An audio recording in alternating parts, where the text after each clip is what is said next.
dude, hold on, look at this. I'm pulling like, okay, let's see. Like, open up Letterboxd. Like, hold on, where? Like, look, popular with friends, motherfucker. I'm next to Jason Statham and the Beekeeper. Yeah, keep those bees, man. And Poor Things.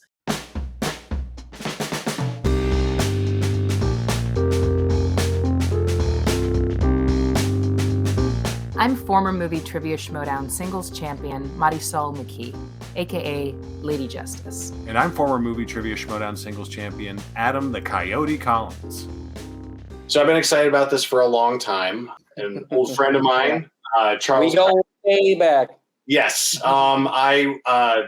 As we discussed earlier, I've been calling you Charlie ever since I've known you. That's fine. That's good.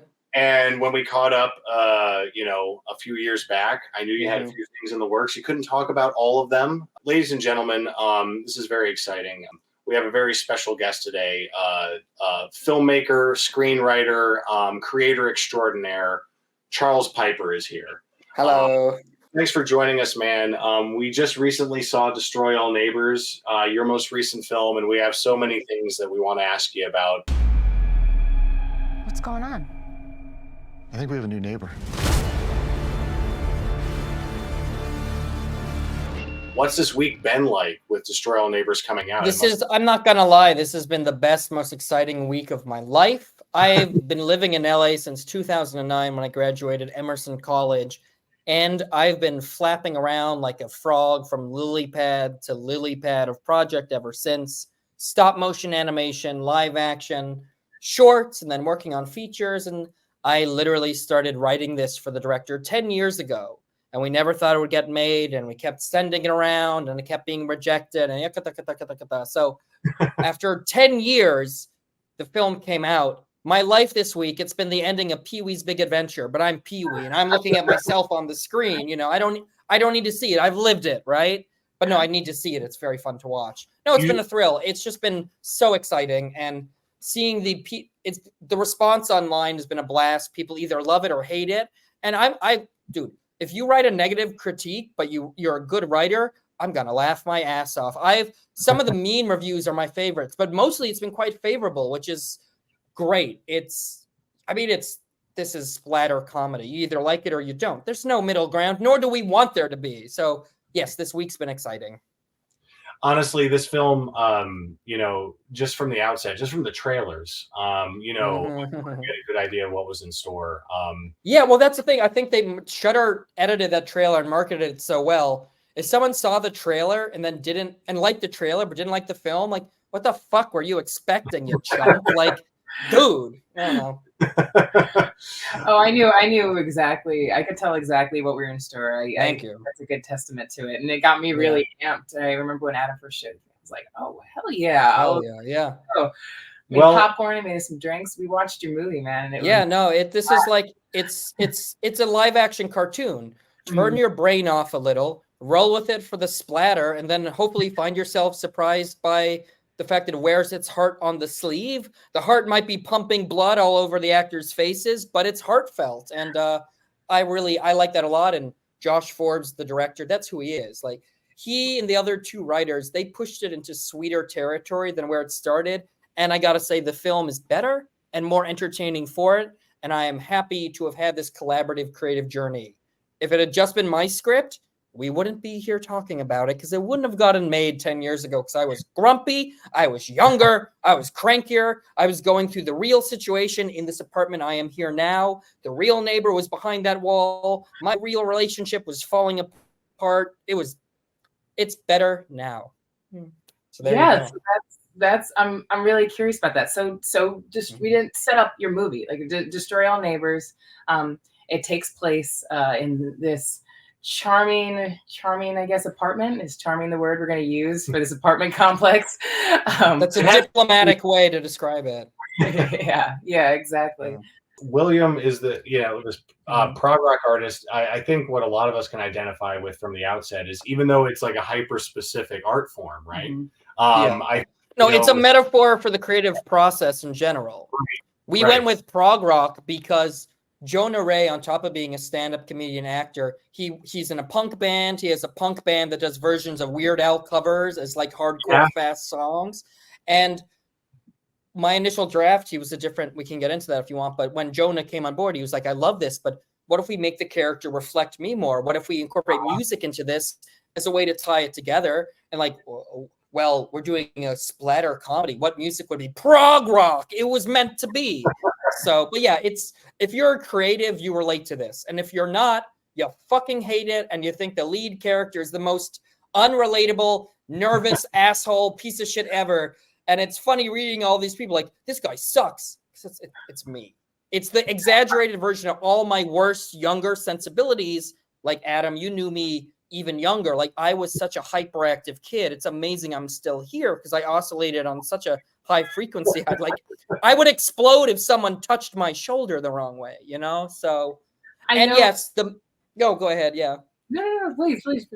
I just want to, for the record, I want to put it out there because there's been a lot of chatter about this online. I do have small ear canals. That's medically true. And fuck all you chumps out there who's like, what the hell does that mean? Motherfucker, it's this, okay? That's just me, man. Jeez. It's just a joke, but it's also true. So there is truth to that because honestly, I've never been able to vibe with earplugs, and that might be the very reason why. So when I use earplugs, I can't vibe with them either. They feel too tight in my ear, and it makes the sound of my blood pumping through my veins echo so loud in my head. That keeps me up. Because I remember when I was dealing with the bad neighbor, I had complaints with my then partner, my girlfriend at the time, because she was a heavier sleeper and she could sleep through. And she's like, Charlie, just use earplugs. Yeah. Like, I can't, which sounds like the lamest piece of shit. And I love the actress, Kieran Dial, who's in it.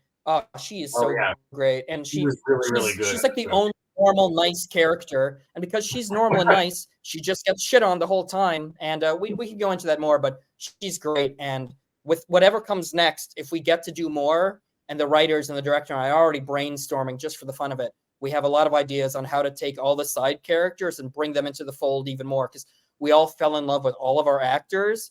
And it's such a breakneck film. It's so fast-paced. And we had way less schedule. We only had 20 days to shoot this whole thing.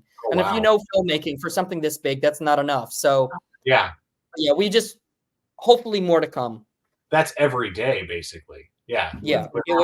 We also started the day we started, a heat wave hit Los Angeles where every day was over 100 to 110 degrees for 2 weeks. Half of our shoot was in 110 degrees weather in a warehouse downtown where we built the sets.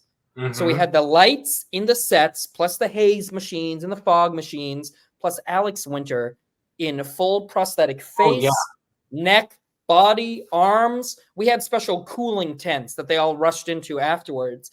That guy is incredible. I was worried we'd kill him.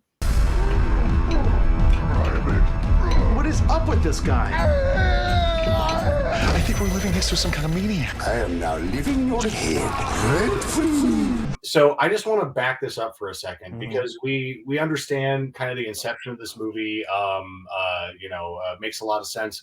But going back to Jonah's initial participation, given the fact that he and Alex Winter are producers and performers in the movie, plus you cultivated an amazing cast.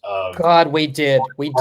So how did this all come about? How did you piece this together with all these amazing people? So when I started, it all began 10 years ago because I had a very loud neighbor in the wall behind me. Small apartment building, mirror image. So, my bedroom wall was his bedroom wall and my living room wall was his. It was so crazy. I started complaining to my friend Josh Forbes, who's a music video director. We met. I did stop motion animation on a Haley Sales music video for him 11, 12 years ago. Wow. And he coincidentally had a really mean, angry neighbor right next door to him or through the wall on his building, which was like, we lived more or less in the same neighborhood, a couple miles apart. And his wife was just about to give birth to their first kid. And this guy would yell through the wall. It's like, I'll kill your kid. Fuck you. Like, it was between him and I, we didn't know what we were doing. So light bulb above his head. He's like, Charlie, let's just riff on this. Let's make this a film. You put in your worst elements, I'll put in mine. He was like, I have more professional directing experience. You have more writing experience. Write it for me to direct. Maybe it'll be easier to get made. Still took 10 years, but in the long run, he was right because it was the collaboration. If I had tried to get this off the ground as someone who had no professional directing credits, it wouldn't have happened. So I probably spent a year and a half, 2 years writing by myself the early drafts, going back and forth with Josh. Towards the middle to end of that, he was thinking about who could be the lead. And I want to say he had maybe directed Jonah once, or maybe some voice acting for a music video or something. He was like, oh my God, Jonah Ray, like I'm kind of friendly with him. He's big into horror and sci-fi. He's a stand-up comedian, but Josh just had vision. Josh was just like, I think Jonah has more to him than's been seen. This could be a role where he could really go hog wild. And he was absolutely right, as we all now know. Mm-hmm. So he politely emailed Jonah. He emailed Jonah, and Jonah liked the script and wanted to meet with us. He was like, well, I like this, but can we make the main character more like me and my sense of humor? What if he's a struggling musician? In my earliest drafts, he was a struggling illustrator, a comic book artist, kind of like what I was like when I was younger. He was trying to write this crazy sci-fi epic comic book. Like this dude thought he wanted, the character was like, I'll be published by Fantagraphics. And it was just scribbles. And then when Vlad moves in next door, the loud music kept making him flinch and fucking up his pages. Yeah. But Jonah was like, dude, music, prog rock. What if it's all, I can't do my music because that guy's music is too loud. And it was just like genius. So he thought it would be cool to inject some new blood into it. So between Josh and him, they found the first punch-up writer, who's a professional writer, wonderful comedian. His name is Mike Benner. He's most known for writing for Bob's Burgers. Okay. He was one of the staff writers on Bob's Burgers. I believe he also wrote a little bit on Gravity Falls, which is one of my all-time favorites. And since this was a creative collaboration from the get-go, I didn't have much ego about it. I was like, dude, if we get someone from Bob's Burgers to rewrite it to make the actor whose handshake agreed like it even more, hell yeah. So he spent like another year and a half writing by himself. I did my draft. He did his draft. We sent it all around town. Everybody passed. Jonah hadn't done Mystery Science Theater yet, so he wasn't a big enough star. And the notes we got, it was a combo of this is too gross to be funny, or this is too funny to be horror. But the biggest one we got was this is really 80s vibes, and nobody likes the 80s. 80s aren't popular, like media. This was before Stranger Things had come out. That's how long ago. So it kind of died the death, and Josh went on to direct numerous music videos.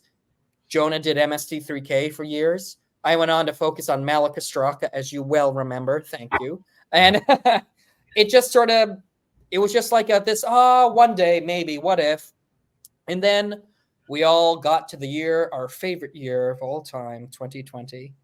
And the quarantine hit. We were all stuck inside, and Jonah got this itch to resurrect the script. And at this point, he'd become friendly with Alex Winter because they lived in the same neighborhood.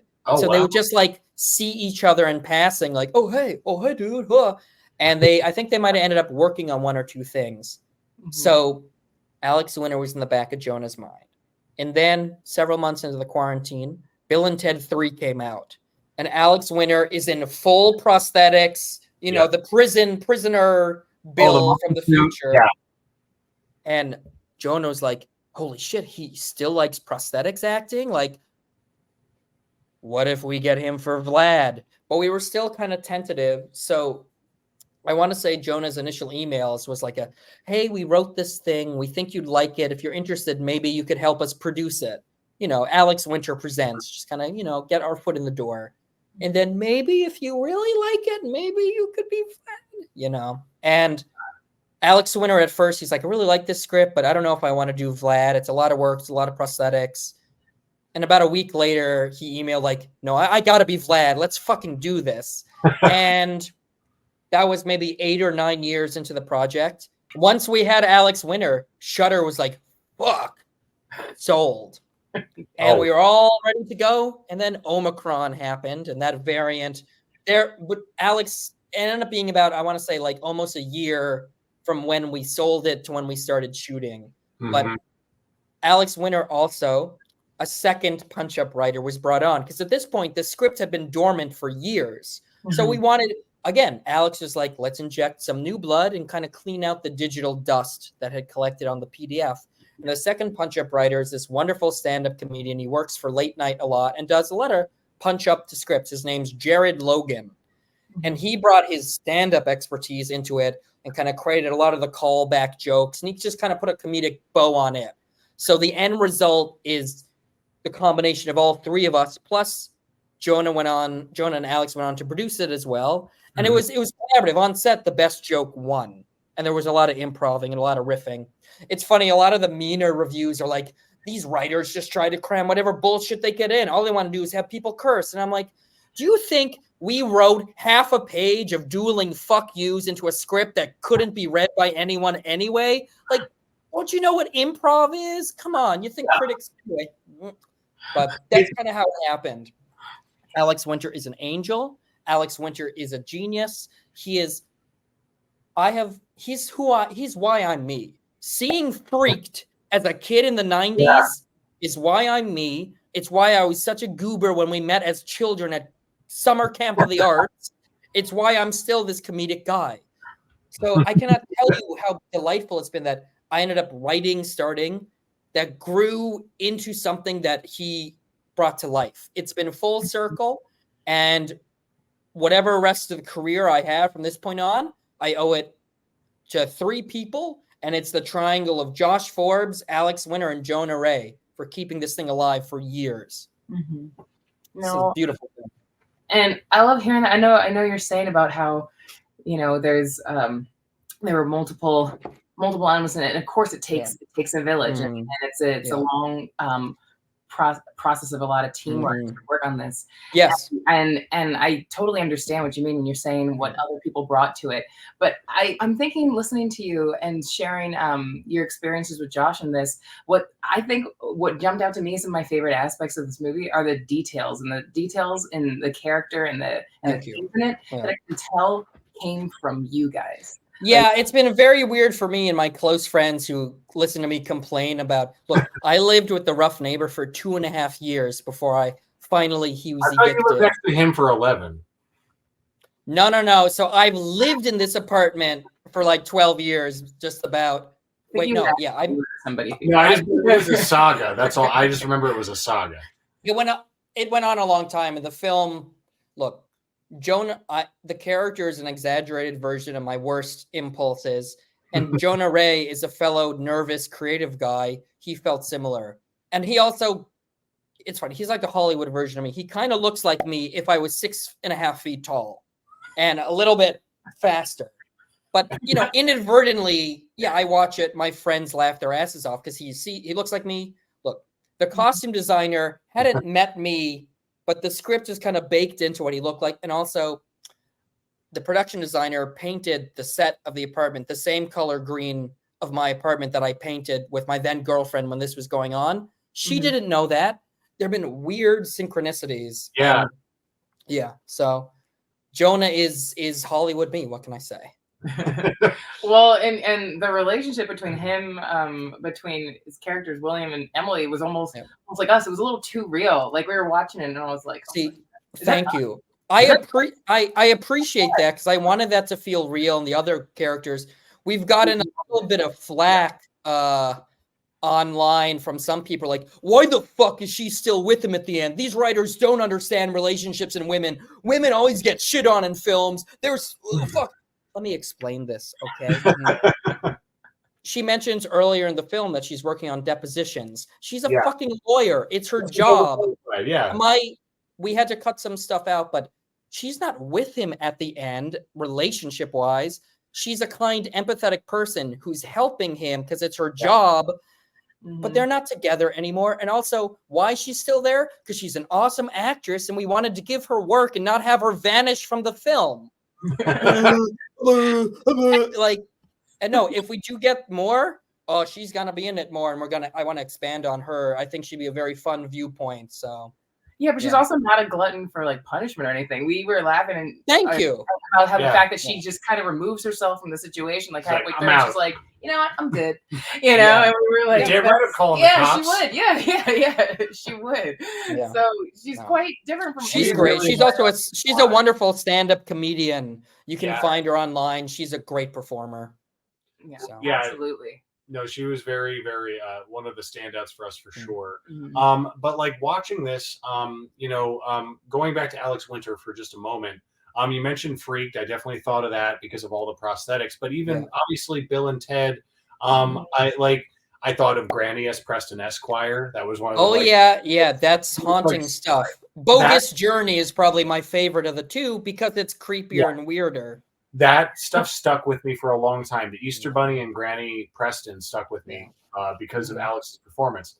The other thing I noticed with this movie too is I appreciate that like it evokes Bill and Ted, but it's like obviously doing its own thing. But like down to traveling in the van and the music and like playing at the end, I loved some of the thematic parallels to the Bill and Ted movies. And with Alex involved, I'm wondering how much that was coincidence, how much was by design. So, again, I started writing this. Alex Winter wasn't even a glimmer in my brain as a possibility. Yeah. And by the time he got it, the reason he responded to it, on top of just that he vibed with the character's humor, is he gets sent a lot of 80s explicit throwback reference films. And he's like, I don't want to do that. I lived it. What he liked about this was it wasn't 80s. It's set in current day Los Angeles. Yeah. The tone is crazy, zany comedy weirdness. That's what appeals to him. He's not a fan of the 80s. That's just when he was a young actor doing his shit. And that was the time this stuff could get made. So it wasn't like intentional, but the van grew out of, well, he needs a car big enough to dispose of bodies. And if it's a van, because he's a rundown musician, and like it kind of evolved naturally from me and then the other writers. And but yeah, it becomes explicit when Alex Winter is under a ton of rubber playing another insane character. It's just the lineage. But he likes doing exaggerated, he was a child actor on Broadway before he did film. He's a New York City, New Jersey, East Coast, he's a character actor. He would do more prosthetics if more films like this got made, I think, that appealed to him. And another thing which is funny is a lot of people like, his accent sucks. It's all over the place. It's Romanian, it's Irish, it's German. Yeah, dude, the film is from the point of view of an arrogant, self-obsessed piece of shit who doesn't see other people as human. He would not have a frame of reference for where that accent is. Come on, read the room, read the script. But because even for the most exaggerated characters, Alex Winter has to approach them from a real point of view. What I've been hearing him say on the Q&As is he has family in Romania on his mother's side. And so he went back to his memories of his Romanian relatives to a specific town. I don't remember the name. I don't want to mispronounce it, but that dialect started as a very specific sub-dialect of Romanian in a town from his ancestors. And he started there and then cranked it to 11 to madcap. But he comes from a grounded place, even though the end result is a live action cartoon. Well, I think what's really cool too is he's very selective about acting now. He's more of a filmmaker and a producer, and so it was a huge, huge. It was a stamp of approval because it wasn't dude, he's been a documentarian forever. His Zappa documentary, Zappa is, I love. Yeah. It's great. It's amazing. The editing, he got full access to the family archives. Wow. I hate to break the record here or break the bubble, but I'm more of a post-punk art rock guy. Prog isn't my main thing. That was brought on by I love prog.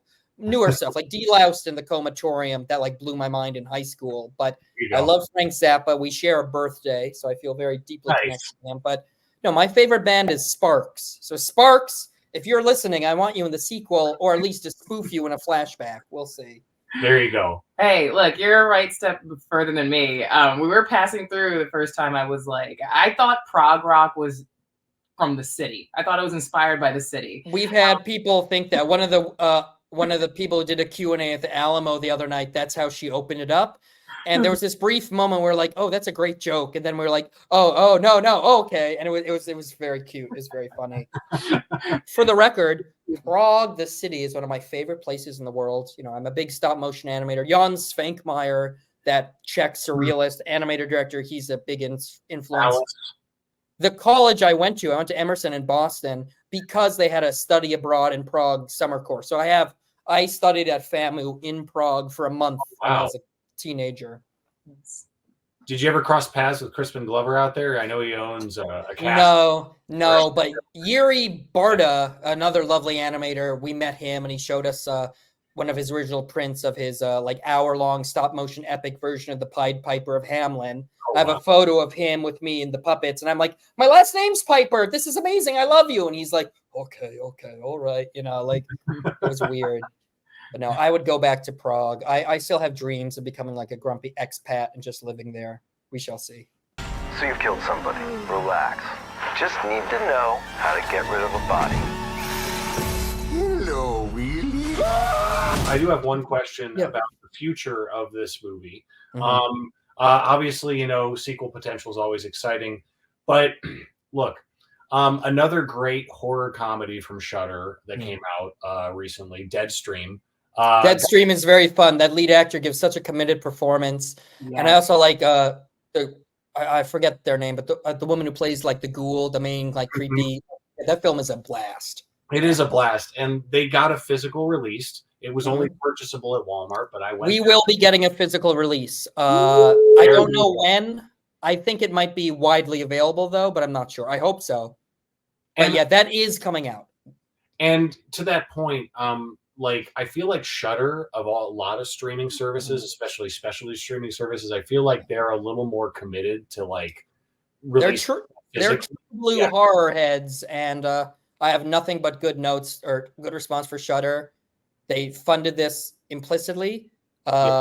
We asked. I'll be honest here. We asked for a little bit more money because of how much effects we had practically. And to Shudder's credit, they gave us more. So we off the record, I could go into more details if you want, but we still had a very tight shooting schedule, but it looks as good as it did, and that's because Shudder helped us out. Straight up. I love them. They're great.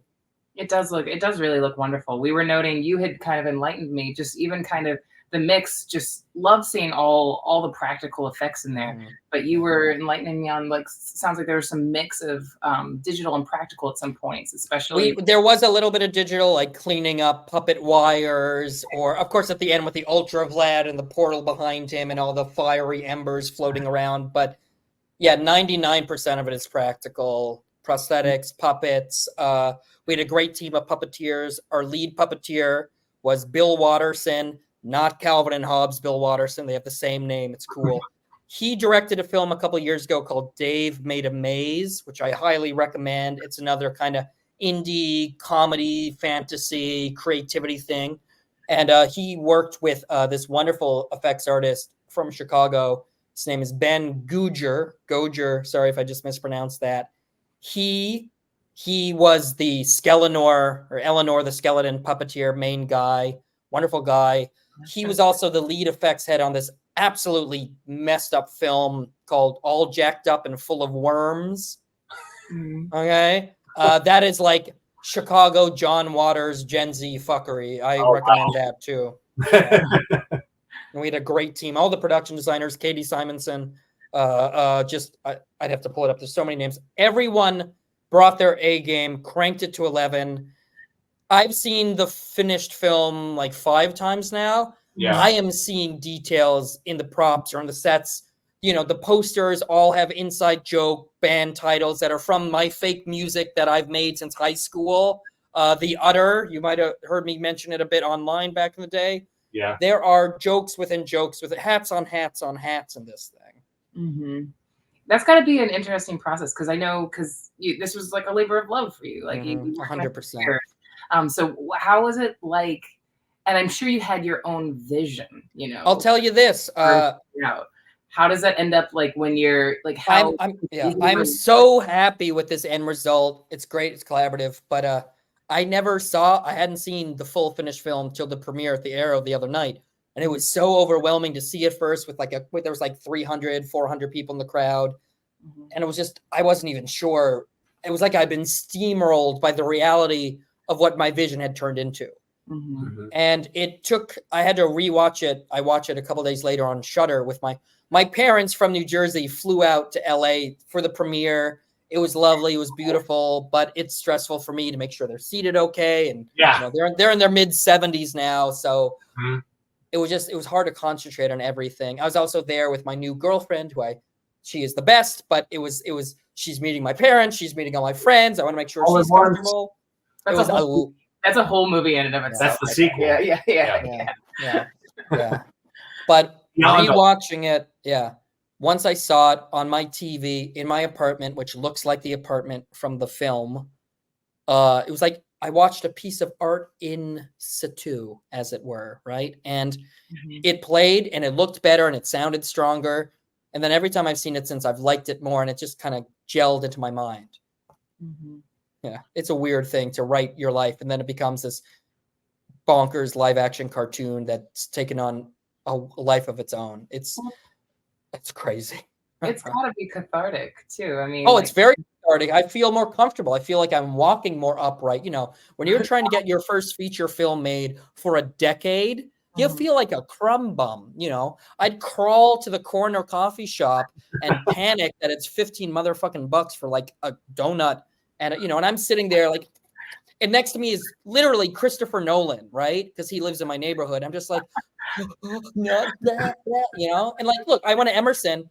Half of my grade are the kings and queens of cinema. And it's all good. A weird film winning the Academy Award is a win for all of us. But yeah, you just feel like you're pushing this boulder uphill and you think, wait, am I secretly a dung beetle? It's just a piece of shit I'm rolling around. But now it's out. I feel better. I feel more confident. But I do notice every now and then, I'm like, oh God, am I acting too much like the character now? Because I'm like too energetic. And then I'm like, no, that's always how I've been, so. Yes. And I think at this point, you've earned complete license to be exactly who you are, Charlie. Finally. God, don't tell that to my friends. They're so tired of me already. I'll tell you what. No. Well, I knew that when I met you when we were 13. Charlie and I here were in the best East Coast production on record of William Shakespeare's Cymbeline. Oh yeah. And I know they did a film version, but we would put that test, wouldn't we, Charlie? The Cymbeline story is hysterical. So my parents were theater actors and performers, very outgoing. And I think I kind of subconsciously rebelled against that by going to filmmaking. And also when I was younger, I was very socially awkward and shy.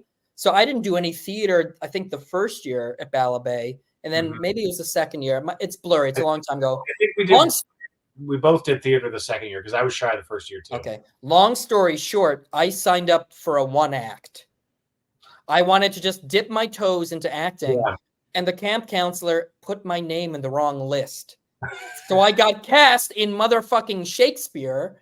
And there were no other boys in my age range available to take that part because they'd all been cast in other plays. So that's available. Well, Charlie, tell her the age of your character, roughly. I was playing the lead villain, Belarius. I was the old man who lived in a cave. I had stolen the king's children and raised them as my own. So I'm like, 11 or 12? Yeah. Playing a man in his 80s, and the director wanted us all to look like broken china dolls. So our faces were painted white and then cracked, and I was like 4 feet tall. And one of the actors playing my son, Gabby Lance, he was from Paris. Yeah. He was an exchange. And he's as tall as Jonah Ray Rodriguez. He was about 7 feet tall at the age of 10. And he had a very thick accent. He'd be like, hello, Charlie. How are you doing today? Super French. Yeah.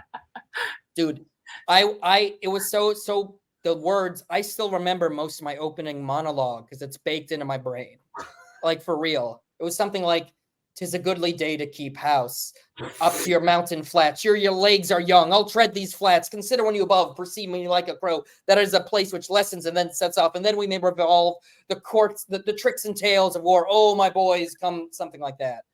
It was insane. That's what it did to you. Yeah. I wish I could recall some lines from I played Yachimo, who was the secondary villain. Yes. Yeah. And like, it was slightly condensed, but it was full Shakespearean English. And we're performing on an outside stage on a mountaintop to an audience of children sitting in the grass. There weren't even chairs. There is a VHS of that somewhere. My parents still have it. One I of have these the days. VHS, Charlie. Oh, you do? You have it too? Get that digitized. I would I love will to get see it it. digitized. I have some other stuff from later years on DVD. Hell yeah.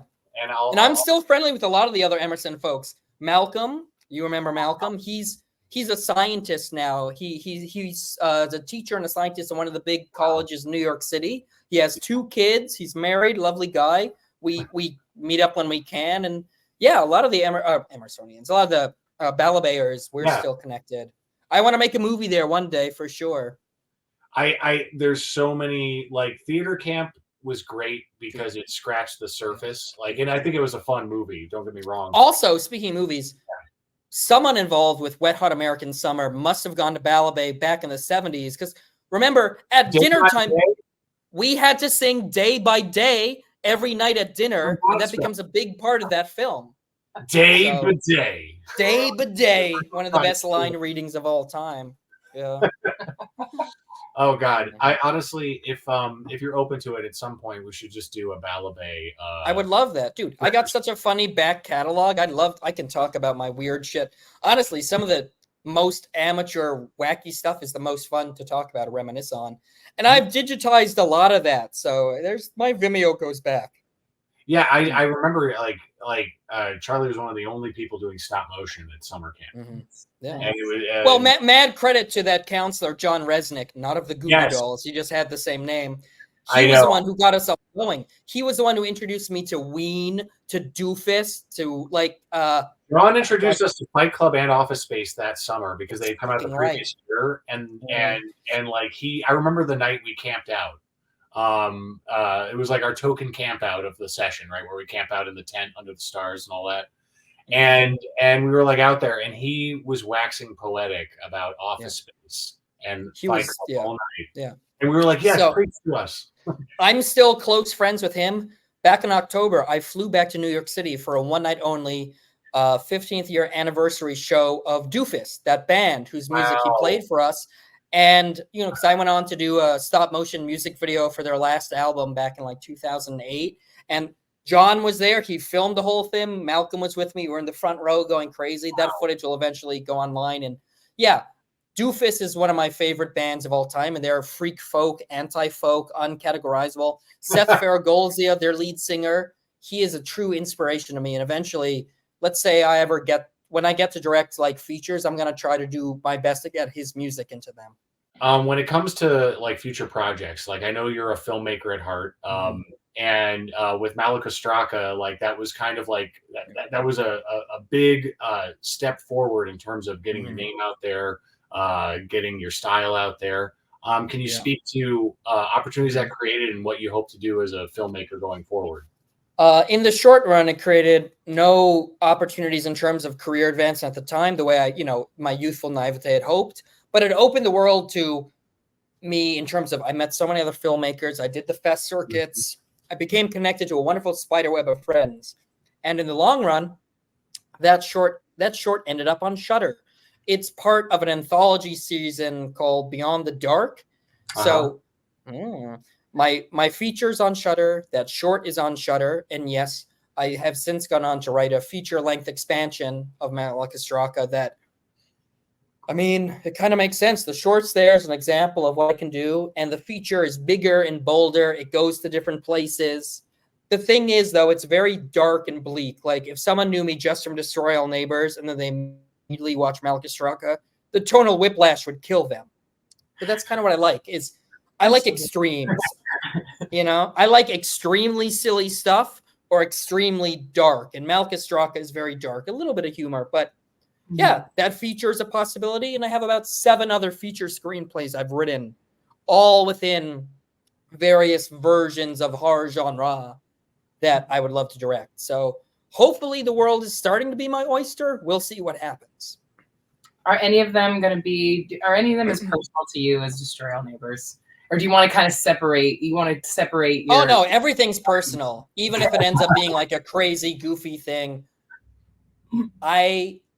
The most personal script is one called Dermis, which is based off my true... When I was in college, I had an unscrupulous dermatologist overdose me on Accutane, the very strong skin medication for acne. Let me put it this way. I love David Cronenberg. I did not like living in a David Cronenberg film. Oh my God. I barely finished college. When I came to Los Angeles in 2009 to finish my final semester at Emerson, I was still going through the lingering side effects. It was very bad. It was tough. It took me about a decade to come to terms with it, and I ended up writing this script based off it. So it's kind of like, imagine all your most awkward moments of freshman year of college mixed with Cronenberg's The Fly. So that one's super personal, but then there are others that are personal but more silly or funny or more abstract. Yeah. Mm-hmm. Well, I like that. I mean, even like I was saying, like reflected in Destroy All Neighbors, you can tell what you're sharing the stories about this neighbor from hell. Like it reflects what happens in the movie. You took, just like you did at that time, you took your demons, your the things that were plaguing you, and you into something, into some creative like epiphany. I think that's what it's all about. I think we as humans, look, life is rough. It's horrible. There's so much out of our control. People sometimes ask me, like, why do you like horror so much? And it's like, because I have a window. Like, you look outside, like the world as it is today and every day. But what else can we do but like take trauma or things we can't control? If you can like turn it into a narrative or make some art out of it, it could be low art, right? Like this. But I think that's all. I'm not saying this is like some high, beautiful, wonderful thing, but it's how my mind is wired. It's all I can do. And I want to lean into it more. You gotta stand on your own 2 feet and say, get out of my kitchen, because I'm cooking! William, use your demons. Don't let them use you. I think what's so refreshing about it, and Shudder is one of the last bastions for this, but like, you know, they're very good at acquiring things and giving them some daylight, which is awesome. But I love the stuff they originally produced like this because they honor that can-do spirit, that collaborative spirit. And when you watch this movie, the thing that's undeniable is the collaborative nature of it. Thank you. This film felt like getting the band together to make it, in terms of slowly building it out, getting this actor, getting that actor, who brought on this comedian, who knew that comedian, who knew this musician.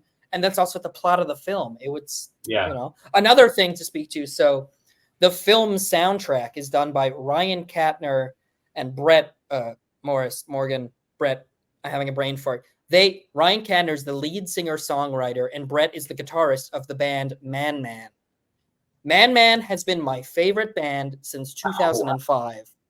In the early sizzle trailer that Josh Forbes and I did about 9 years ago of, you know, just footage from old horror films cut to reflect what this would be, we literally used Man Man music in it. Not only did they end up scoring it, but the singer-songwriter Ryan also plays Caleb Bang Jensen. Yes, which I discovered after we rewatched it. I was digging into it a little deeper. I was like, oh, wait a second. Yeah. And that came about because, unbeknownst to me, when I was obsessed with Man Man music, Jonah is friendly with Ryan. So early on in the process, he was like, hey, Ryan, would you want to score this if we ever get money? And he read the script. He's like, this is insane. Yeah, if you ever get money, count me in. And there we go. So, like, there is now, the soundtrack to my movie is on Spotify. It's on Apple Music. It's on everything. It's 69 tracks long because they're jokesters. They made 100 tracks for the movie, and they culled it down to 69 for the release to be funny. But this is fucking like, this is the music I used to listen to drone out the music from The Neighbor, and now it's like it's a dream come true. And the end credit song is a full-on new Man Man song by the full band.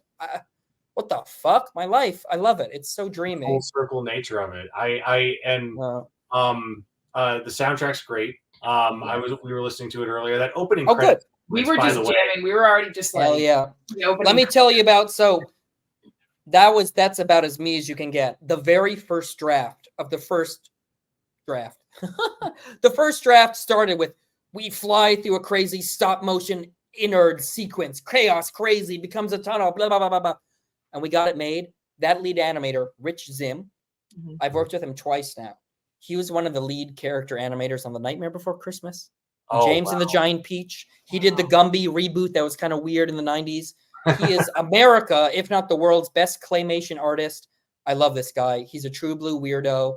I first worked with him during the quarantine years. I produced a stop motion short called Everybody Goes to the Hospital.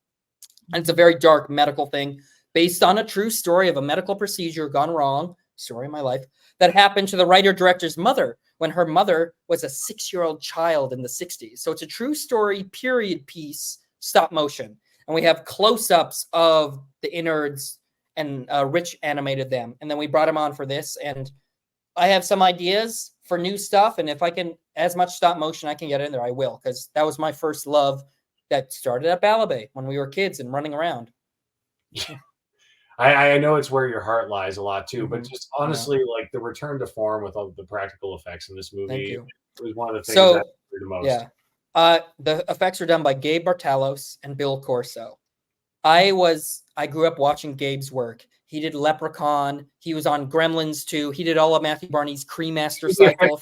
Your Malakastraka film, right? He did Malakastraka, and that came about because I used to be an assistant painter and a stop motion animator who worked at his effects company literally over a decade ago. Wow. When I was kept up all night by the bad neighbor, I then drive to Sun Valley, work with Gabe, and the very first day, so, I was young, early 20s, assistant, barely a glorified intern. I was paid, but, it was basic work. And I had gotten the gig off Craigslist. Couldn't believe my luck. And I walk in, they use a lot of young people, horror nerds, horror bros, whatever you call it. I walk in, I lock eyes with a full-scale replica of the last sculpture of this amazing underground Polish artist, Zukalski. And I go, holy shit, is that a Zukalski? And Gabe's like, whoa, it is. What the fuck? And so the fact that I knew art as well as I knew horror, we became very friendly. And years later, when I felt that the Malakastraka short script was strong enough, I approached him to do the effects. He made my crustacean babies on that. And I told him about Destroy All Neighbors. He's read the script. He's been handshake agreed, yeah, whenever you get that budget, I'll do it. We got it. He designed everything and he helped put it on, and then helping the application and doing the painting was Bill Corso. Bill Corso is an Academy Award-winning effects artist who started working with Alex Winter on The Lost Boys when they were, 20? Wow. And he went on to do all of Bill and Ted and Freaked. So Alex Winter had this continuity of a deep friendship in the man applying his face. It took about 3.5 to 4 hours every morning. And then Gabe, as a newer artist, but someone that Alex Winter, Gabe did Basket Case 2 and 3. He did Brain Damage. So it just, I don't know, it's a dream. I'm a lucky duck. I've been having trouble sleeping, not from noise, but from fucking excitement that this happened. And with everyone I wanted involved, and then every other comedian I liked and never, Thomas Lennon, John Daly, are you kidding me? Kumail Nanjiani's scene is hilarious. Kumail? Yeah. That scene is, it's so funny. So for those who might not know, Kumail and Jonah, they're best friends. They did a comedy show for years out here called The Meltdown. And in the film, he's the smelting factory guard. So it's all just interconnected. And Kumail was just yeah, dude, let's just riff. I'll do half a day. We'll just film you. It was scripted and they just went crazy with it. What the fuck? There are people on Letterboxd who don't know any better. And they're like, Kingo is in this? Kingo from the Eternals? How the fuck did they? And I'm like, dude, it's friendship. And another member of the cast I want to ask about was Randy Heller. Dude, Randy Heller, the Karate Kid's mom, for those in the know, and for those who are not, she's a sweetheart.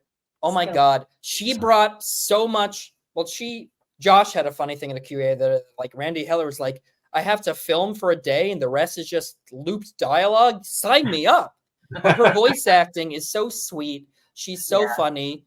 Yeah. If we get to do more, dude, what if we can go back to the 70s and see Dawn Dimension on the tour where they accidentally killed everyone? We get to have John Daly as a character, a younger actress playing Randy Heller as the number one groupie. We could do anything, but I would love to have Randy Heller voicing Skeletor for the rest of my life, pretty much. She's so good. She's so good. She brings so much, because that's the thing. Again, some people online are like, this lead character is so unlikable. What a horrible guy. And I'm like, yeah, You think we like the guy who's an idiot who kills people and ends up in jail? We like the concept of creativity and coming together, but he learns it too late. The whole joke is everyone likes prog rock in this world, but he's too much of an asshole up his own butt to recognize it. Yeah. And the moral is, let's be friendly, like listen to people. And Randy Heller, like when she's like upset, like, oh, I can't help you. And her like, it's gorgeous. Same goes for Christian Calloway, who plays Augie, the crazy homeless guy. His like, it's great. I'm over the moon about it. And one thing I appreciate about all these characters, and you point out, some people like just interacting with it on a superficial level, like, oh, he's such an asshole. Everyone's calling him on his shit the whole movie. Yeah, everybody. And the ghosts, his girlfriend, everybody. Yeah. And it's also called growth. I would love to see a movie where, I'm sorry, remind me where this world where some of the best movies of all time star assholes. So I'm a little confused. Look, I just moving forward. If the hoi polloi Letterboxd are watching, just a little modicum of critical thinking, please. Just a little sprinkling on top of your popcorn. Yes, thank you. Also, this is divisive.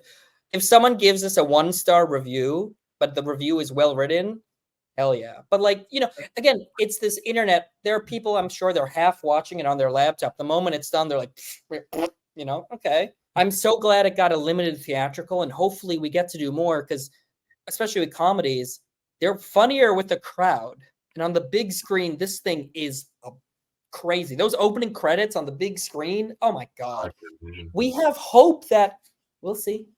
There's this idea germinating. It's like, what if we get to go on tour with this a little? We bring out the Man musicians and Jonah. Maybe they play some music, do a comedy set, then we show the film. Like, it kind of tours itself, but we'll see what happens.